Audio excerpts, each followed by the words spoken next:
we wake, hear the birds and see the sun. Side by side our fears are done. Oh, the good times just begun. Oh, we know what we have, let's hold on tight. Found what we're looking for in life. Hear the birds and see the sun. Side by side our fears are done. Oh, the good times just begun. Oh, we know.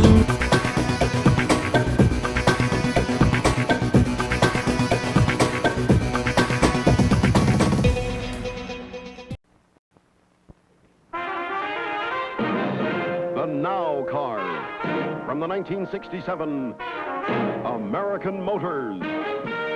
Now, full-size luxury in a selection of uncompromising automobiles. This luxury car is a Now car, an Ambassador GPL. With shimmering luxury, set in sculptured steel and gifted with satin-smooth performance. Full-sized luxury cars created for today. Lush, tempting luxury with plush appointments, elegant options, luxury priced for the young man who wants his luxury car now. Designed with your safety in mind. Ambassador, one of the Now cars. Ambassador. From the 1967 American Motors, at your American Motors Rambler dealer now.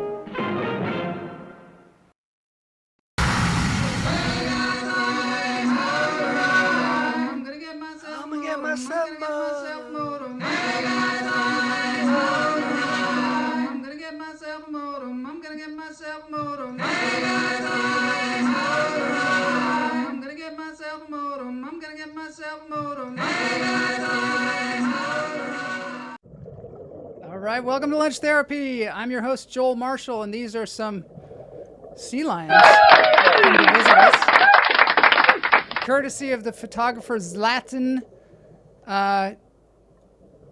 Georgiev. I don't know, obviously I don't know him because we're not on a first name basis, but pretty cool, pretty cool. I'm gonna get myself a modem. Boney is having some problems, technical problems over there, so bear with us. But, you know, everything's going to go smoothly. We got a great guest today. Today is interview. Look at that guy. Today is Interview Friday, and we've got a great guest. We've got Erin Michele Soto, who is an actor and a comedian and a Shakespeare actor and all kinds of different stuff. And we're going to get her in here to talk about the show she was on, Studio City, some of her projects that are going on, Seatbelts Extra. Yeah, Seatbelts Extra. That was a crazy car commercial, wasn't it? I mean, first of all, it shows this woman the whole time. And then at some point it says, for every young man. Like, it's a car for a young man, but there's a woman sitting in the seat. And I think the woman might be part of the car. I think it's part of the deal. I think that's some kind of weird misogyny that's going on there. Oh my God, Mark Strugnell is here. Yes, Mark Strugnell, performer from London. He's got some new. Not Strugnell. He's got some new songs up, and we're gonna have to play them on the show. Probably on Tuesday, we're gonna play one of his latest cover songs. But now, ladies and gentlemen, I'm gonna bring on Blas Lorenzo. Yeah, there he is. Hey, there's Blas. He's got food in his mouth. He's eating. He's eating. He's taking the time to I've eat. come prepared. Good for you, because you know you should stay nourished, stay well nourished when you're on, Oh my on a gosh, show like dude. this. So beat up, but I feel a lot better. It's gonna take a lot of Hey. energy. Yeah. How's our girl doing? How's Kamala? What's up with her arm? Okay, so this morning I had to go to urgent care with Kamala. She just has a shoulder thing, but it's getting worse and worse and worse. And so this morning she was like, I couldn't even sleep all night, so I took her over to the urgent care. It looks like she's gonna have to wear a sling maybe. Her shoulder though? Like her rotator cuff or something? Or? Well, we don't know. We don't know. They took an X-ray, All right. so we're gonna find out. But it's just, I think it's just, you know, wear and tear, stress, and whatever the other counterpart to stress is. Free Ballin' Friday, yeah. Free Ballin' Friday. Seatbelts were only made compulsory in the UK in the 1980s. Facts. We're getting facts from the celebrity Mark Strignell all the way from London. This is great. Nice. Sea lions in California are going mad and biting people on the beach. Yeah, that was something that I wanted to bring up. Yeah, that was a little.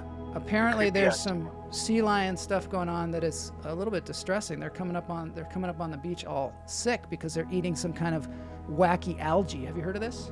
Yeah, wacky algae because of the toxic waste in there and plastic and all that stuff. It's our fault, isn't it? I mean, it must be. Well, who else's fault is it going to be? I mean, come on. It's a living ecosystem, right? It's a living ecosystem. We're the only ones contributing man-made weird materials that last thousands of years. You know what I'm going to do to counter this horrible thing that's happening? I am going to breathe. I'm going to breathe. Please. It's a great idea. Oh my gosh. Take me away, Calvin. All right. We got Erin. She's in the green room with Boney. Hopefully she will breathe as well. In through the nose, out through the toes. Hold it.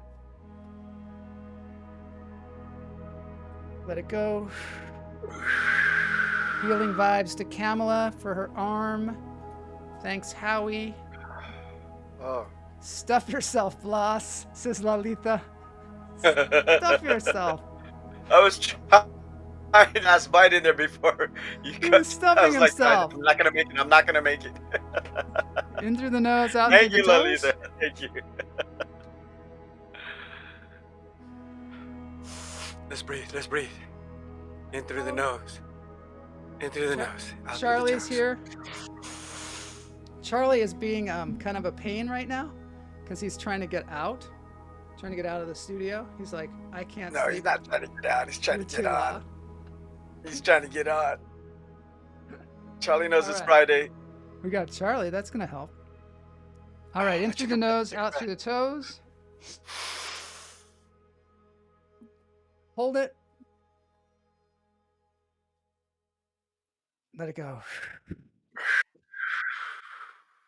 Oh, so he feels so good. It's good, isn't it, to breathe? Oh my God. I love breathing. I love breathing. So remember last Friday, we had Taz visuals on and everybody just loved it so much. He had these visuals and then there was this great music. We're going to revisit Taz and look at another one of theirs. See if that'll calm us down from all this. This is a really nice one. Same musician. Did you take a third breath? Yeah, I took a third breath, but let's do it. I think I had, I had the cat in through the nose, Oh, out that's through the right, toes. yeah. Let's do one You more. want to make sure? Hold it. Let it go. Oh yeah. Also, to all the people out there, feel free to breathe along during the show. Take breaths into your lungs, It's into a good your one too, you guys. diaphragm. It's Friday. Loosen it up. Got a great guest on the show today. It's gonna be nice, man. Nice way to hit the weekend off. Todd says if she's with Boney, then she's breathing the ganja. I think he's refraining lately. I've noticed. Yeah. I haven't smelled it around it much lately. Yeah, I think you're right. This kind of a Yeah, sharpness. I do. Maybe because of the confusion we had a couple weeks ago. But yeah. And he was waking and baking. Jay Patterson says voodoo cream for Kamala. Ooh, Voodoo cream. the name alone is Sounds a little good. intriguing. Sounds really good. Richard Gaddis says, Chloe just told me that she thinks Charlie is hot and wants me to set up a play date. Oh my Yes. gosh, this Oh my Amy, God, that's she's so lucky. unbelievable. So great. She is Charlie- unbelievable, dude. Charlie's happy about that. So is Charlie, is he one of those guys like you, where you like kind of act like you don't, care about anything and you ignore girls and then, like you just walk around all studly like, and girls are like, what's going on, Joel? How come you Is never that says me hi?" you're talking about? It's ridiculous. Yeah, is That's that, the is most that ridiculous thing I ever heard in my life. Charlie a lot like that? You're A just lot like weird. you? You're weirdly uncomfortable. Weirdly uncomfortable. Ganja, have some fun today. Gunja, have some fun today? I don't know. I don't know how to read that. Sometimes I don't know how to read the chats. All right, let's get on because I want to get Erin on. She's in the room. But there's just one more thing I want to show you. I want to show you one more thing to relax everybody. This guy.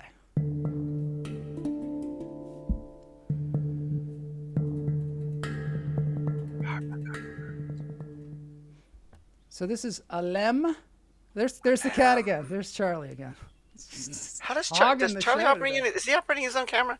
Yeah, I guess he's got his own camera. I think Boney put him on, Maybe to give Chloe another chance. Check it out. Oh, check this out. Oh, he's got a new mic.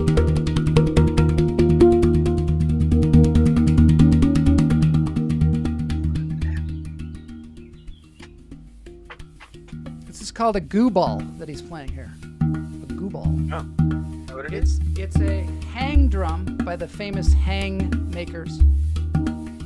And then they have this big opening on the top that makes this great sound.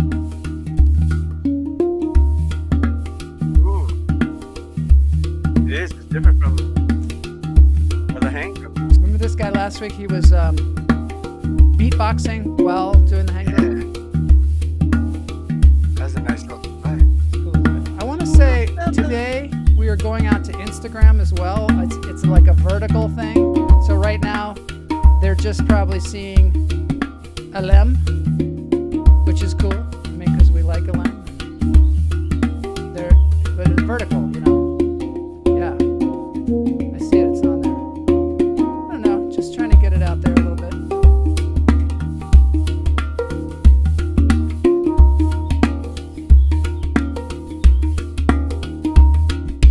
It's good, isn't it?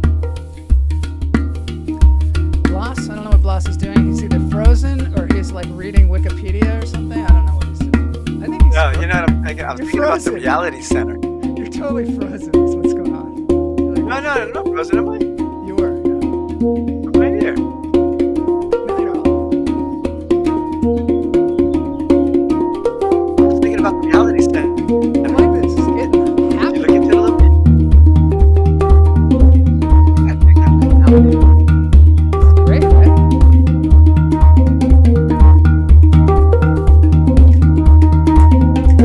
It's not a run over Moving here. now. I wonder if anybody ever hooked one of these up to like an amplifier. Like electric hung. That sounds like something, right? Electric hung. Like a microphone, like a theater microphone. Lavalier or Plug it something. in like an electric guitar. Stick it in there. Anyway, this has been Yeah, awesome. that's a little rhythm. Thank you, Alem. That's All right, it's Interview Friday time. Here we go. There's a long lead up. lunch Yeah. therapy on Lunch Friday. therapy. Good trip. Take a trip to the edge of the universe. Parents going to be coming on soon. There's going to be little intros and all kinds of weird things. But first, I just want to say, I want to set this up. Erin Michele Soto. I've seen her do stand-up comedy. In fact, we did stand-up comedy in multiple shows. One of them was in Tacoma. Any of you came out to Tacoma, you saw Erin. But she is a serious actress. Actress. Don't know which is right Actor. anymore. Gonna have to ask Erin. But she's been doing this show called Studio City, which is a fantastic show. She's been doing films, award-winning shorts. We're gonna talk to her about everything that she's doing. She's also working on Shakespeare, which, is dear to my heart. Dear to my heart. And anybody that's doing Shakespeare in Los Angeles, God love them. Because I came here to Los Angeles doing Shakespeare, and people were like, "Oh, does that mean you're British?" There's just so much confusion around it. Some people were like scared of it. Greg Wordle says, "I believe beatboxing with a hang drum is the soundtrack for the third circle of hell." Greg, you always have such positive things to say. Lem is awesome. Yes. So anyway, okay, so we're going to get into this thing. It's called Interview Friday for anybody who hasn't been here before. This is an interview with a special person. Today, it's Michele Soto. Erin Michele Soto. Here we go. I'll give her a first name. Sure. What the hell?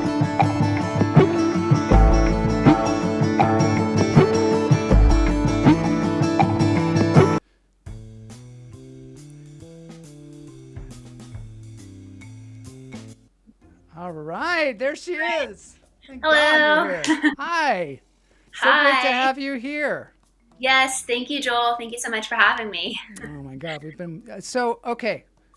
Let's start off. I want to tell you that show Studio City. I'm hooked. Yes. I'm hooked. Oh, thank you. I think it's such a great show. I want to start with that because I'm just really interested in how that happened, how you got cast in it, how it's being made. Can you tell me something about your history with that? Yeah, so Studio City, it came as a surprise to me originally. Backing up how I was originally cast, I think it was, to me, I believe it started out with networking and getting to know people over a long period of time, getting to know casting. Relationships are really important. But as far as getting on the show itself, I believe there was the fires going on at the time. This is in 2019 when I was cast and ended up on the show. This was a couple of years ago. Yeah. It's been for a few years. Yeah. And I think it was like a couple of, I don't know, there was someone cast and they couldn't show up. And then Wow, really? a replacement role, and then they liked me, and then they ended up expanding my role, and then it just kind of kept growing, and I ended up as a series reg, and ended up winning an Emmy. So it was kind of like I thought that I just had a bit part, and it kind of kept growing. That's so cool. I was really yeah. So a lot of times, when people get their break or whatever, it's because somebody failed to show up, or somebody quit, or somebody who's like maybe more entitled than others decided that this wasn't for them, and then somebody gets to step in there. That show was it produced and put together by the lead actor, who's also a soap opera actor? Is that how that worked?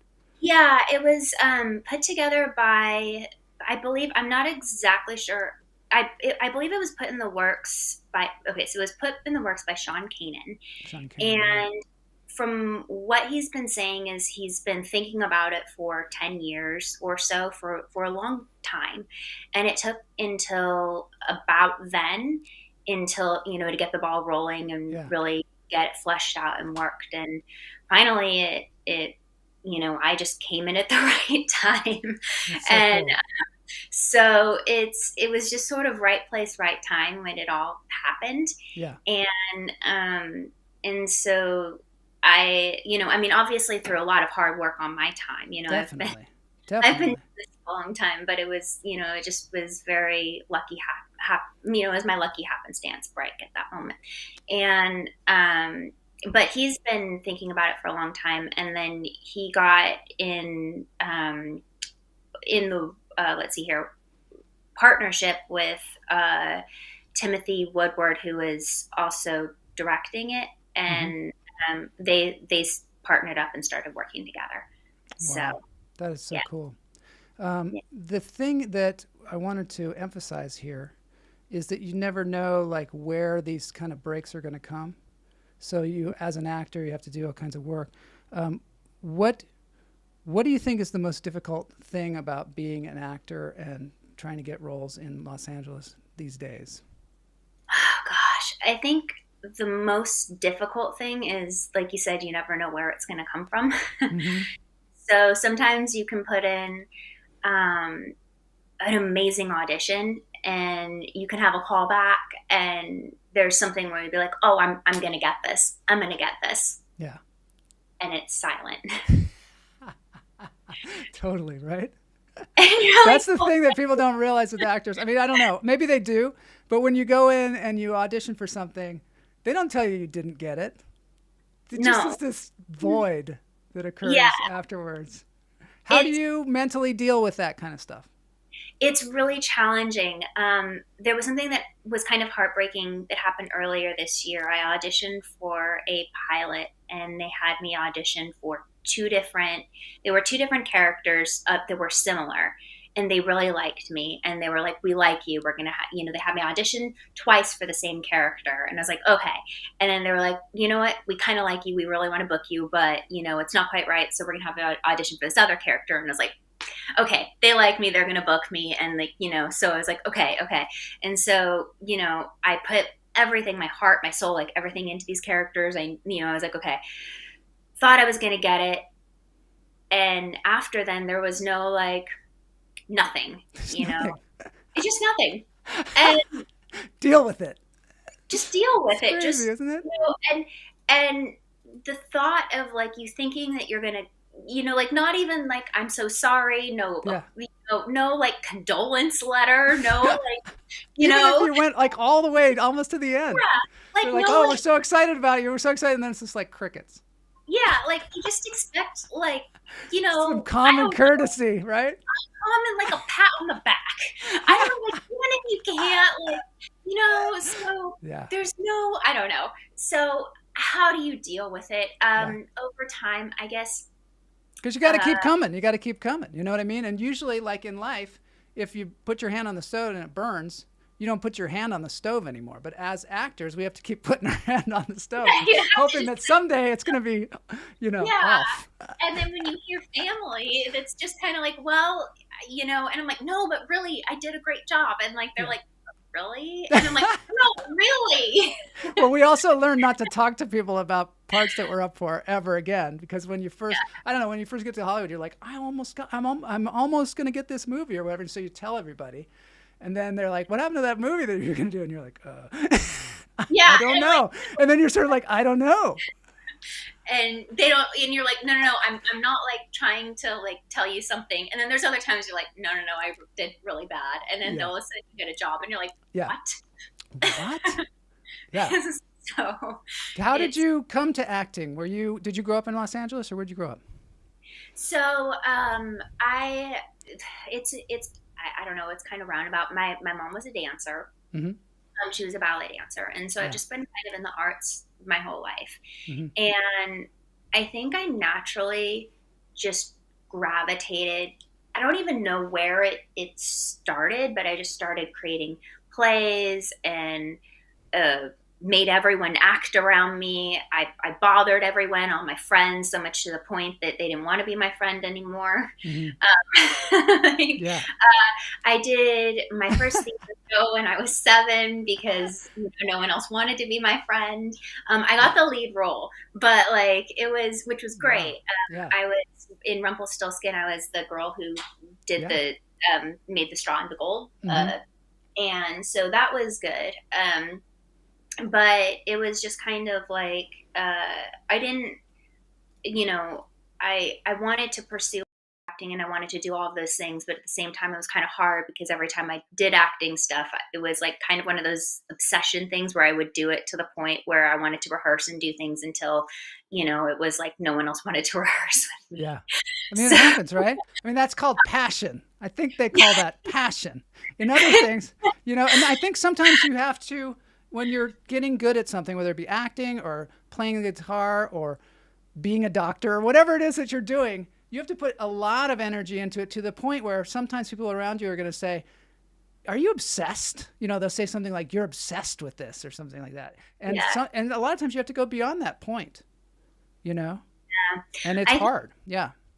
It's hard. And I didn't know, I didn't have the tools or knowledge of knowing, there weren't like necessarily adults or people around me to know how to funnel or filter that, to be like, where do I put this?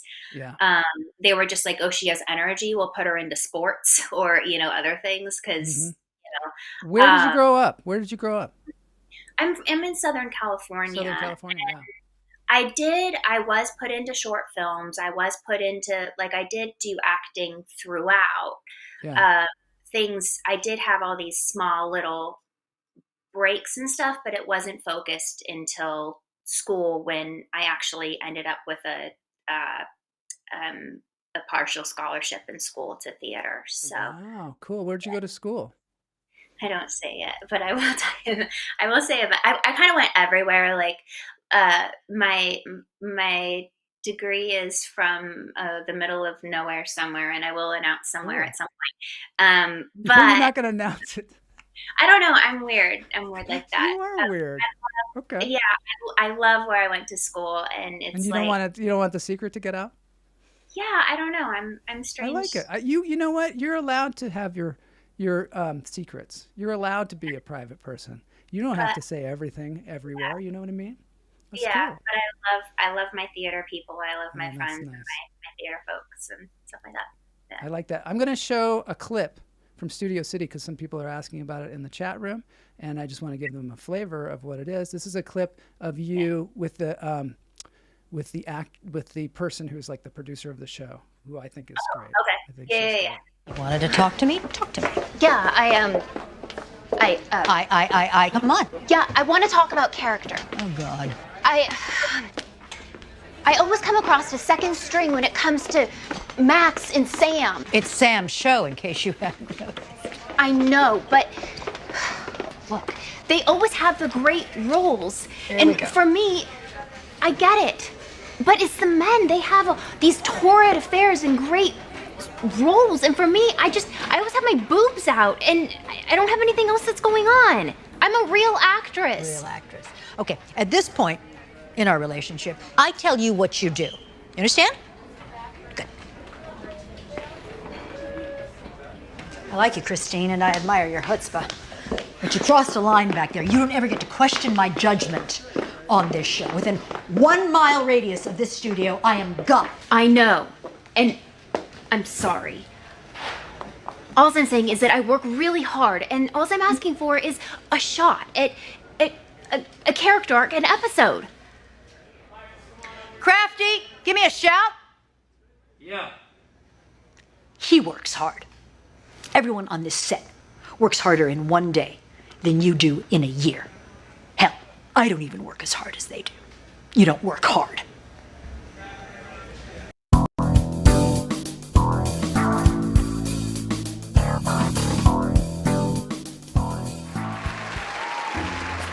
That was super great. I love the Blas. You keep holding up a sign that says "unmute me," and yet you're unmuted as far as I am.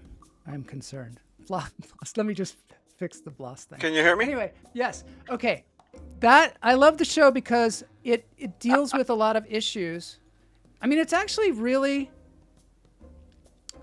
Let me say, it deals with a lot of issues that actors deal with, but it also deals with human issues. Like there's a transgender person in that is like starring in the soap, and I think this person also stars in soaps as well. It's like a show within a show, where they have the soap opera and then they have the actual show. I don't know. I highly recommend this show to people because it's on Amazon, and Erin does a great job in it, and all the actors. I think there's really good writing too. Really relevant. Really relevant. So I applaud you for that. Now, tell me something about stand-up comedy. How did you get into stand-up comedy, and what does that have to do with your acting? Stand-up comedy. Well, the way I got into it was it was kind of an accident, kind of literally. I was having I had an injury and was recovering from just like a physical injury. It sounds weird, but and I needed something to do while I was recovering, and I was bored as heck. And I was like, what can I do? Be creative and still do something. And so I was like, yeah, well, you can hold a mic and still, be creative. That's literally was my thought process. Yeah. And so it wasn't like, oh, I want to be a stand-up, I want to be a comedian. I was like, how can I be creative and still stand still? And so then I started to do that, and I ended up on a show, started telling jokes. I was asked to tell do another show, and just kind of did that and ended up on more shows. That's literally how it started. I've got a picture of you doing stand-up comedy here. How did you feel about your comedy voice? Did it come to you naturally, or was it something you figured out?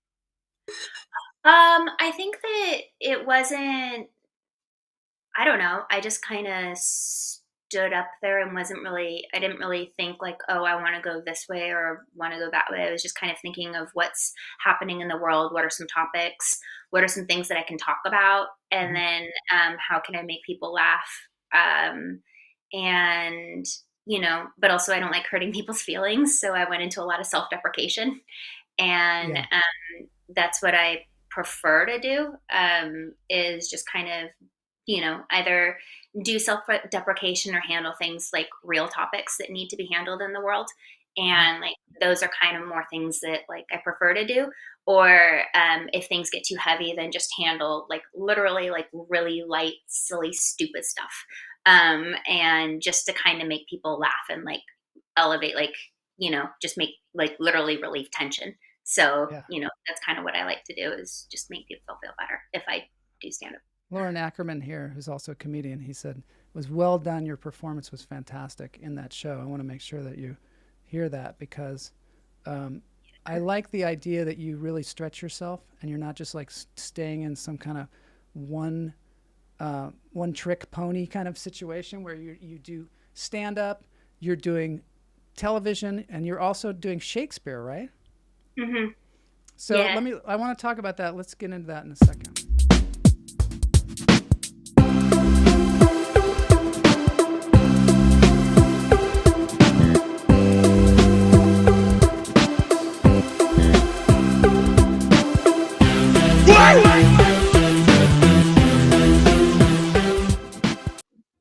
So how did you get into Shakespeare, and what drew you to it? Yeah, so I started in theater actually, and Mhm. that's where I kind of started a little bit of Shakespeare, Mhm. but not the school that I went to. We had the school that I went to in the summer program, like they had summers where they had Yeah. 800 seat amphitheaters. Mhm. And it was just people would go run around where you had no training, and you could literally just go do Shakespeare in the summer. And it would be people with training or no training and be like, hey, let's go do some Shakespeare. Mhm. Um, I have always loved Shakespeare, and it's just been a passion of mine. And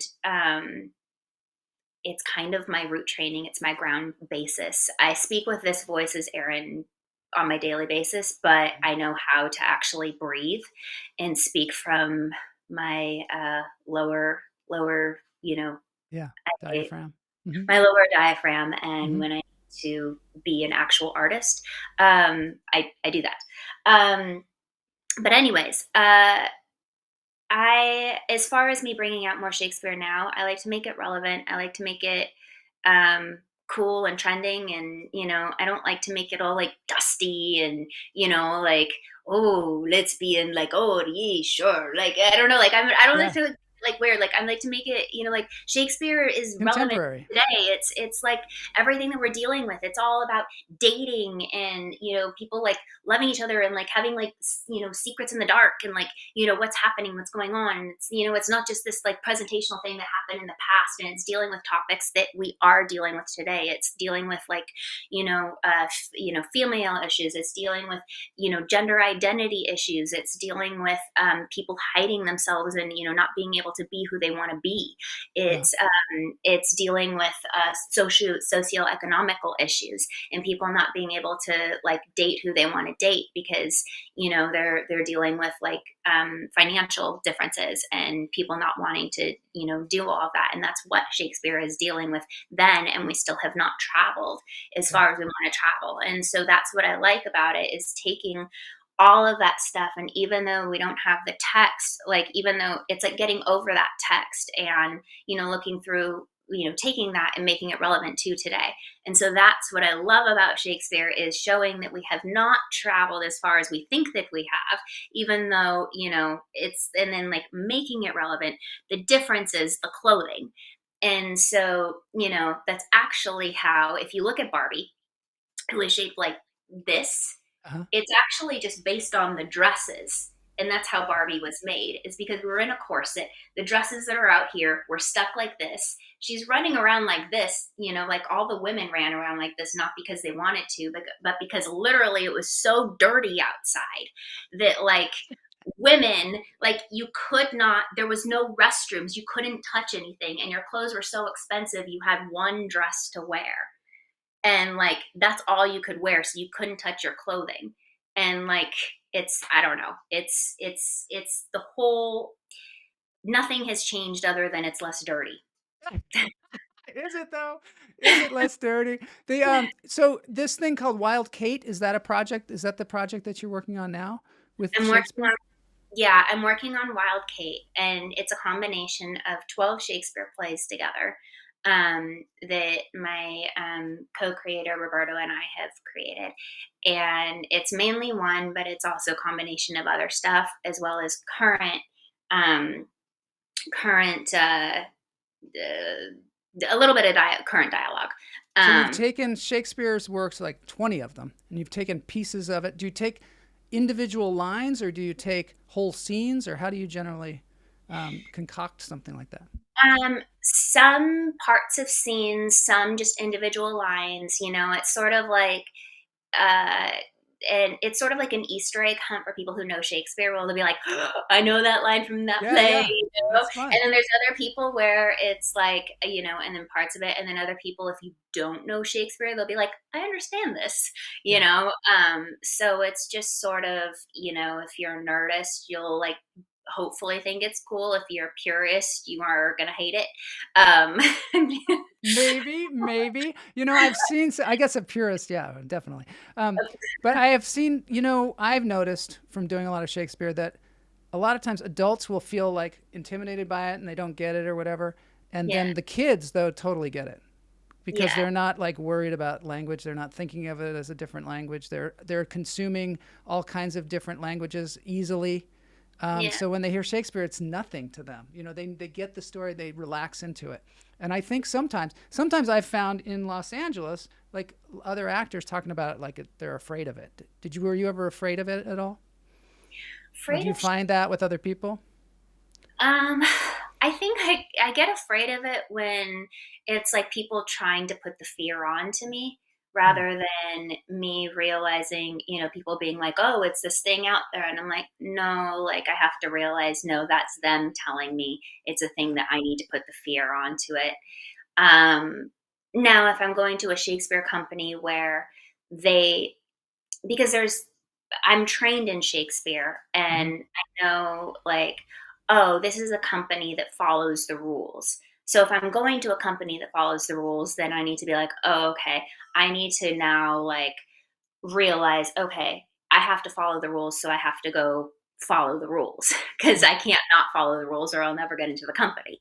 Yeah. But like, this is, that's where I can sometimes be like, I don't want to say intimidated, but I have to remember like all, just kind of go into things. Mm-hmm. But, you worked at, Theatricum Botanicum, didn't you? Did you work there? I've been to I trained at Theatricum Botanicum and was part of I got a scholarship to one of their summer. Did you? Nice. So Theatricum Botanicum is a place that's on Topanga Canyon where they do Shakespeare. It's like a little magical place. Will Geer and Ellen Geer founded it back in the day. Will Geer is known for being on television with the Waltons, I think, the Waltons and many other things. And also Ellen Geer is, prolific actress as well. So they've got a really fantastic group there that does Shakespeare right there in Topanga Canyon, which is just north of Los Angeles or in Los Angeles County. So that's cool. Did you have a great, I have so much to learn from her. Yeah, that's great. Now, I have a clip from Wild Kate. I don't know what this is. Can I play it? It's just you and your co-conspirator in a scene from Wild Kate. Do you want to see that? Yeah, that's the teaser. It's not Wild Kate. That's the teaser. Yeah. I have two things. I have one from the Kickstarter or from the Indiegogo, and then I have the other one, which is a scene. Which one do you think I should play? I don't know what you're about to play, but go ahead and play it. And then go ahead and play it. I like that. Okay, here we go. There's no force in eyes which can do hurt. 'Tis pretty, sure, and very probable that eyes that are the frailest and softest things shut their coward gates on atomies and called tyrants, butchers, murders. I do frown on thee with all mine heart, and if mine eyes can wound, now let them kill thee.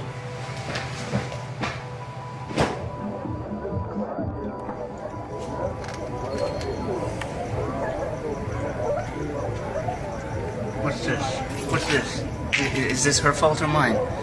The tempter or the tempted? Who sins most, huh? What, do I love her that I desire to hear her speak again and feast upon her rise? What does I think on? Never could the strumpet one stir my temper, but this virtuous maid subdues me quite. Even till now, when men were fond, I smiled and wondered how.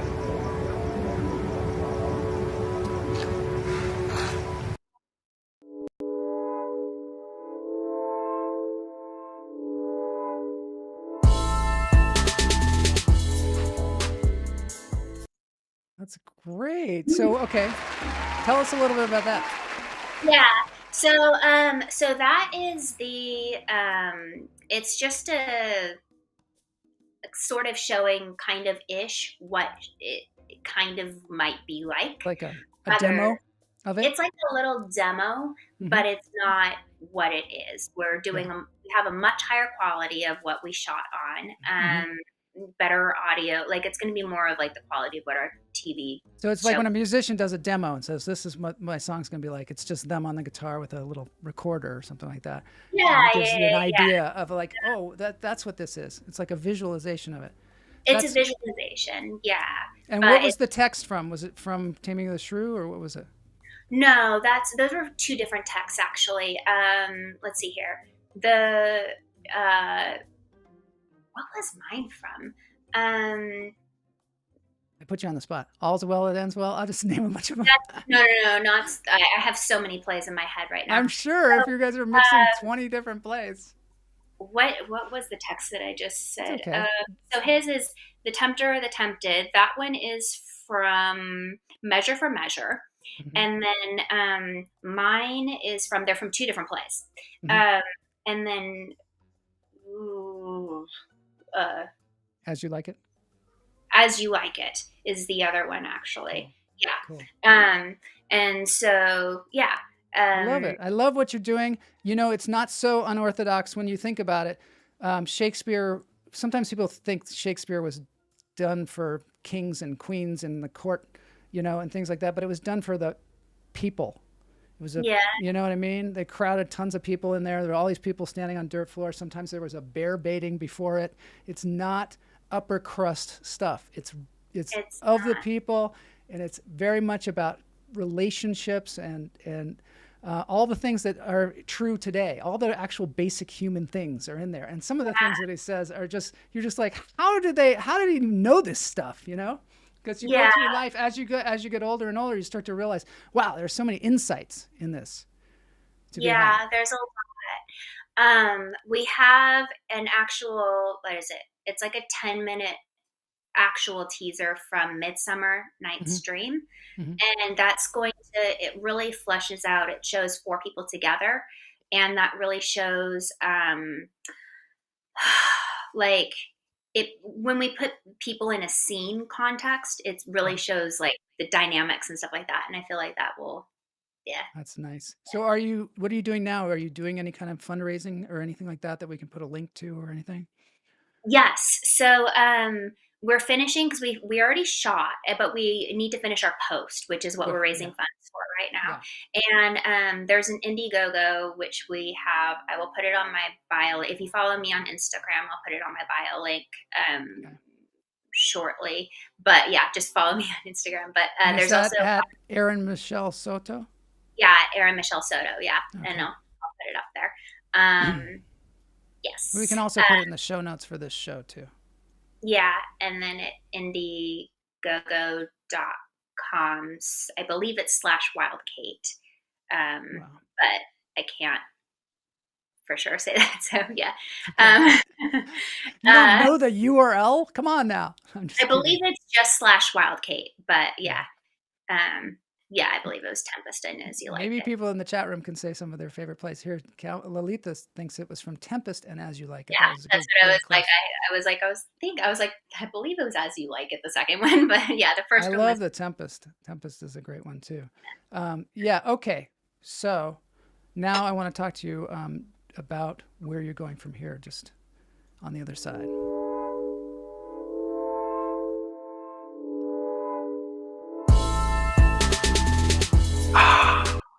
So tell me, what are your plans for the future? besides this Shakespeare, where do you see yourself going? So you've done a lot of different things. You've done Shakespeare, you've done comedy, you've done television shows. Where do you see yourself going? I've done films and movies too. Films and movies too. Yes, I have more clips, believe me. Yes. But I want to hear what you have to say. I'm an actor, like, you know, that's who I am. I see myself just doing, like, film is my heart. That's my heart space. That's where I want to do. I want to do. I just see myself doing great work, great films, great movies, acting in great projects, things that are, you know, I'm a lover. Like I follow, like, any piece that I do, it follows with my heart. It starts with my heart. So, you know, like, that was something that I've found is it could be anything where I'm like going through some, I don't know, it could be anywhere starting from like a rom-com to a, like, we're going through some, I don't want to say tragedy, but like some strong, hard thing to go through. Yeah. It starts with my heart, and like that's what I know. That's like my driving force of everything, and that's kind of what I found. But yeah, it's like. Do you find that you have to instruct people on who you are when you like build your profile for Actors Access, when you do your Instagram and all that stuff? So do you try and get an idea of what you're selling basically, and then try and focus things on that? Is that something an actor has to do? It's something an actor has to do. I feel like some people are very like, I look like this and I know how to, you know, like, you look like this and you know where to place you and how to place you. Yeah. And I've been in this world for some time where people are like, oh, we could put you here, or we could put you there, or we could, you know, there's all these different things. And it's been wonderful that I've had abilities and capabilities to go in various areas. Yeah. But it's also been kind of challenging at the same time, where I've had choices. Yeah. So do you ever get a part where you're like, I don't want this part, or I don't see myself like this, and I don't want to do it? Does that happen? Yeah. It does happen. I've had some, you know, I'll sometimes get parts or choices or decisions, and I'm like, this doesn't feel good on me. This doesn't feel, you know, like me, or doesn't feel good, or, you know, stuff like that. Or it feels like anything that feels dark, or dark energy, or dark, you know, like stuff like that. If you take one role that's too, like, you know, like, it can keep spiraling. I'm very sensitive to energy, and like, I don't like that, you know, and it can just keep going. And it's just something that It's so interesting that you say that. Do you think we as performers have a responsibility to what we're putting out into the world? I mean, because a lot of times we're just pulled into other people's projects, but do we have a responsibility? What is our responsibility? I feel like to a point, like, yes. And at a certain point, sometimes sometimes you need to take a job, but at the same time, it's like, yes, there's a responsibility. And like, what do you want to put out there? What do you want to put your stamp on the world as? Like, at the end of your life, do you really, like, what do you want to put on this earth? What do you want to put on this planet? Why are you here? And like, not everyone has that same, I don't want to put that onto anyone else. I can only put it onto myself. And like, some people, it doesn't matter to them. For me, it matters to me. I like that. I like that. Sometimes we as actors, though, have to not judge the material. You know what I mean? Like, sometimes you get a script and you're like, this is crap. And then you have to, but you still want to get the part. And so you have to somehow put that aside. And we also have to do the same thing with characters. We'd be like, I'm not like this person, but obviously we play villains and things like that. So, so sometimes it's hard to navigate, like, what is it that we want to do? What are we willing to do? What are we not willing to do? Right. Do you meditate or do anything, any kind of daily routines? Yeah, I actually spent almost 3 years doing transcendental meditation every morning for about 15 minutes. It's supposed to be a 20-minute meditation, but I did 15. It was weird. Well, apparently it can be like 12 to 20 minutes from what I understand. Like you don't Yeah, have to do 20. you work with I worked with a coach, and Yeah. we were working up to 20, and I was at 15. Mm-hmm. Something in me needed to take a break. I found myself kind of being off this planet. Really? Really? So it's supposed to ground you, but I was Mhm. finding myself getting further and further away from people rather than closer and closer to people. Really? Okay. Would you say that you're introverted or extroverted or a little bit of both? I'm a little bit of both. Mm-hmm. So you found yourself withdrawing a little bit. I would say I naturally am in the sky and in the clouds and in I'm naturally, rather than away So from, it's not withdrawing, it's flying or soaring yeah, through the clouds. Yeah. flying and soaring through the clouds. Yeah. And I was like, I don't want to meditate because I'm flying away. Wow. So I was like, I need to come to earth. And so it wasn't, and so I was like, I need to meditate in a different form. Mhm. And so that just wasn't the right type of meditation right now for me.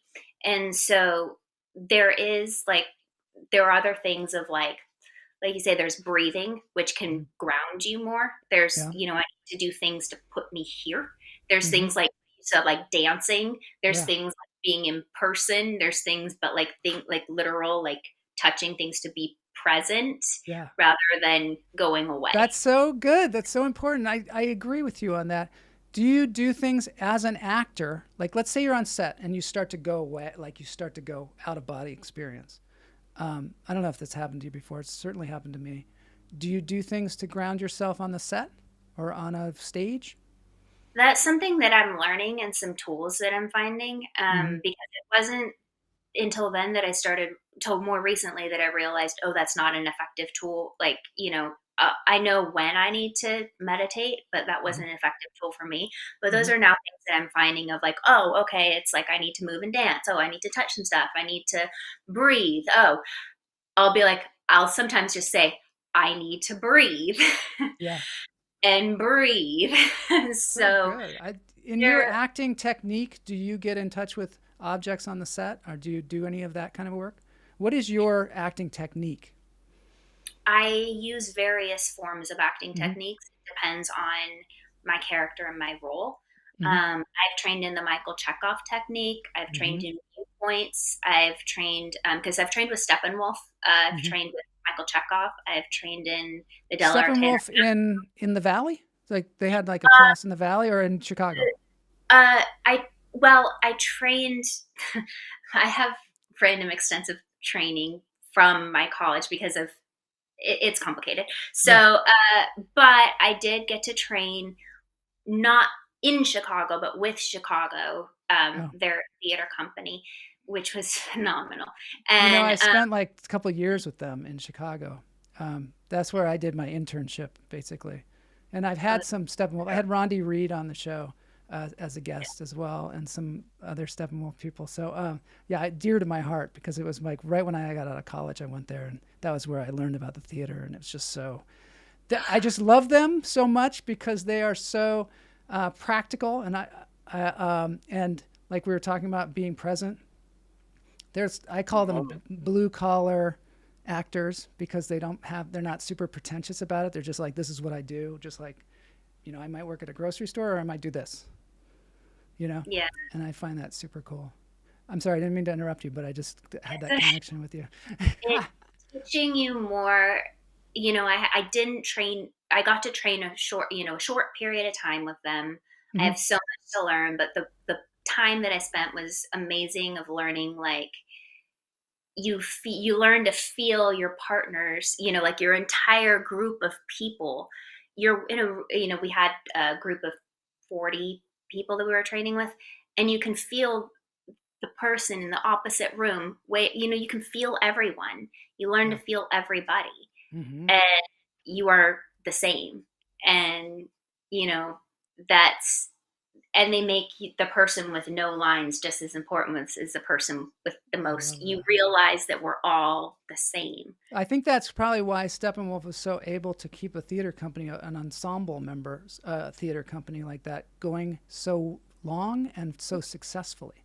Because you see a lot of theater ensembles that just don't go anywhere, and they work really hard.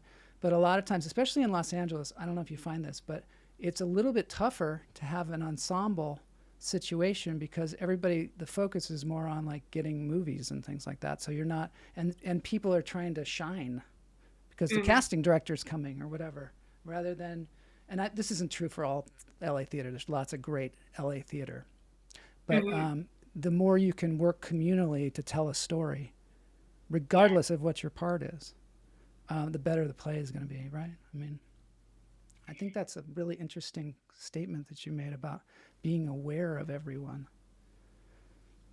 That's cool. All right, so I think we're going to have to end this, unfortunately. It's an hour. We just hit 1 o'clock, right? Exactly. As you know, we're going to dance. So you've got a dancing background, so this should be old hat to you. We're going to basically play a cover song from a band from the Philippines. And they are going to play some Bee Gees, and we're going to dance around. Did you want to just say anything else before we end the interview? No, thank you. I mean, thank you everyone who has joined in today. I'm really appreciative, and please check out, follow Wild Kate and what we're doing in this project. It really means a lot. So I will put some links in the show notes. And thank you so much for being on the show today. I really appreciate it. Just really great hearing your insights, and also seeing somebody who's just so passionate about what they do. It's just great to see. All right, let's dance it out.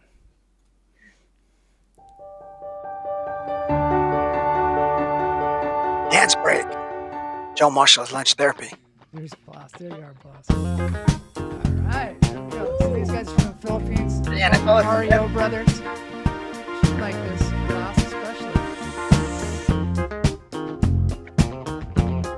Ooh, who's gonna sing? Drummer. Woo!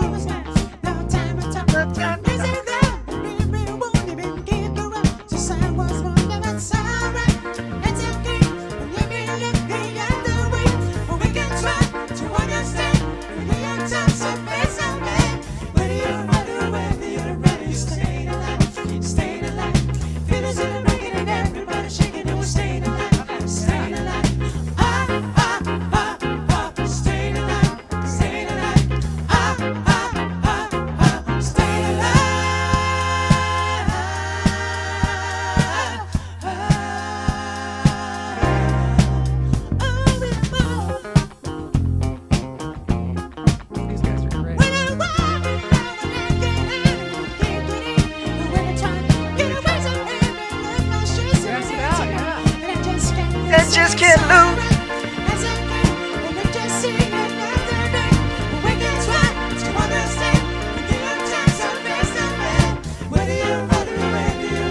Ooh, the drummer's singing. The drummer has got a voice.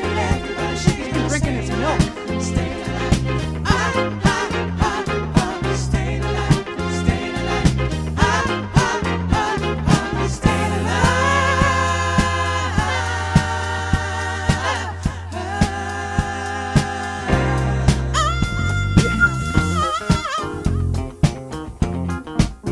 Thanks everybody for being here. Thanks, Erin. Yeah, thanks, boss. All right. We'll see you all next week on Lunch. Thanks, Erin.